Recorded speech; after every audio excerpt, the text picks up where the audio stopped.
Então, um dos parques lineares, eu diria o primeiro parque linear assim, que foi criado e que é um potencial muito incrível, é na cidade de Boston, que foi criado ao longo do Rio Charles, que foi, vamos dizer, o primordial, um dos primeiros parques, né? E que é tratado, inclusive, um estudo da Anne Spin, no Jardim de Granito, que fala de todo esse parque linear ao longo da cidade de Boston, né? Agora, aqui em São Paulo, por exemplo, o Parque Ecológico do Tietê, ele teria, né, esse foco. Só que o que aconteceu? Como nós não temos uma unicidade em termos de programa, né, um prolongamento de uma gestão política para outra, então vão sendo tolhidos os projetos, né?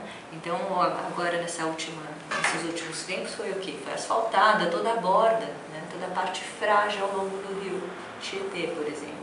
Né? Então nós não temos mais nem espaço, né? Só temos asfalto, né? Porque a gente poderia, por exemplo, pegar pelo menos algumas faixas para deixar essa permeabilidade de filtragem do rio e associar esse potencial natural à questão do lazer, porque o parque linear, né, além de ele resgatar, né, as questões da natureza, da fauna, que o homem é a natureza, ele sempre tem necessidade de ter um espaço natural junto dele, né, para se divertir, mesmo quando você tem uma área de lazer associada à natureza, o homem diminui inclusive os índices de criminalidade nas áreas urbanas, né? Porque ele tem necessidade de ter um espaço para ele, não ficar enclausurado só dentro. Né? Então eu acho que como a gente teria que resgatar o que tem, né? Você teria que resgatar o que tem de espaço. Por exemplo, nós temos a Barra Funda, que nós temos vários vazios intersticiais. Então pegar todos esses pedaços próximos de várzea, de áreas de rio, e fazer repovoamento vegetal, criar áreas de lazer, né? Inclusive uma conscientização, né, melhor voltada para a questão ambiental, né? Fazendo alguns projetos integrando o lazer, né, com educação ambiental, né? Hortas, né, áreas de agricultura urbana, vamos dizer, fazer plantios, mostrar para a população, para a criança como é que nasce uma erva medicinal, como é que nasce uma laranja, etc. Então você pode fazer áreas de degustação de frutas junto dessas áreas, você pode fazer passeios conscientizando da botânica, né?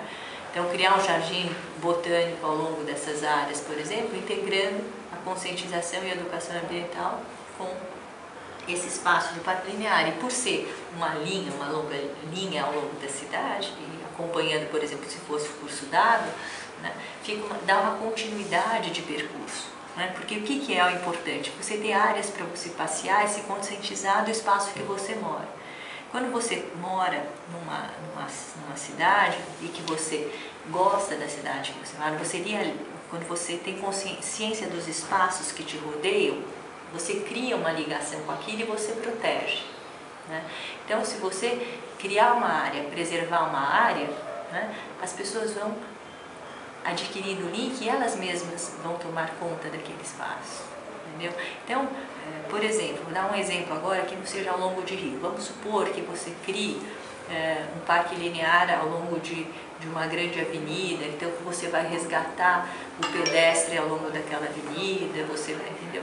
Então ele vai percorrer aquela avenida, ele vai ter, por exemplo, uma área arborizada, né? Essa área arborizada você vai fazer, por exemplo, um reconhecimento daquelas espécies, dizer que aquelas espécies faziam parte da nossa mata, então você está andando, você está observando as etiquetas, as coisas assim, que estão te trazendo presente o que é aquela vegetação, para que ela serve, né? Ela tem uma época de floração que ela vai te dar um colorido na cidade, entendeu? Então você trazendo, por exemplo, vamos supor que você cria um parque linear aqui ao longo do eixo da Avenida Pacaembu, por exemplo. Né? Então você pode criar uma ciclovia ao longo do canteiro e ao mesmo tempo, vamos supor, parou numa determinada espaço, que você tenha um espaço de um terreno vazio. Aí você cria um pequeno parquezinho integrado a essa trilha, entendeu? Então você vai incorporando certos vazios intersticiais que tem ao longo desse eixo que você está chamando de parque linear, tá? E vai trazendo presente alguns detalhes para as pessoas que estão percorrendo aquele espaço. Então ela vai adquirindo ligação com aquele espaço. Então tem um terreno vazio, então você cria ali uma área de estar e ao mesmo tempo você cria exemplos de plantas medicinais ao longo, uma área para leitura, uma área que tem árvores frutíferas para você fazer degustação, por exemplo. Aí você continua com a sua ciclovia, aí você para num outro pedaço e ali tem um estudo, por exemplo, de alguma coisa ligada à água, por exemplo, porque lá embaixo passa o córrego do Pacaembu que está enclausurado. Então você faz um rasgo no piso e você deixa aflorar água, uma fonte, que não tem nada a ver com o rio, mas ao mesmo tempo está te chamando a atenção que lá embaixo passa. Então você está percorrendo e você está se conscientizando do que existiu nesse espaço, da memória da água que teve ali.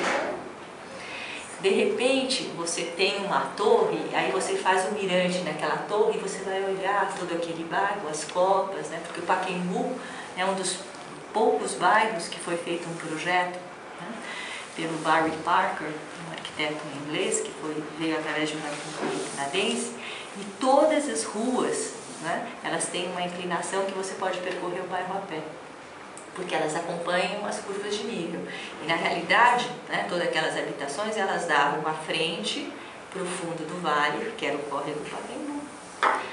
E o córrego do Pacaembu está o quê? Lá embaixo da Avenida Pacaembu.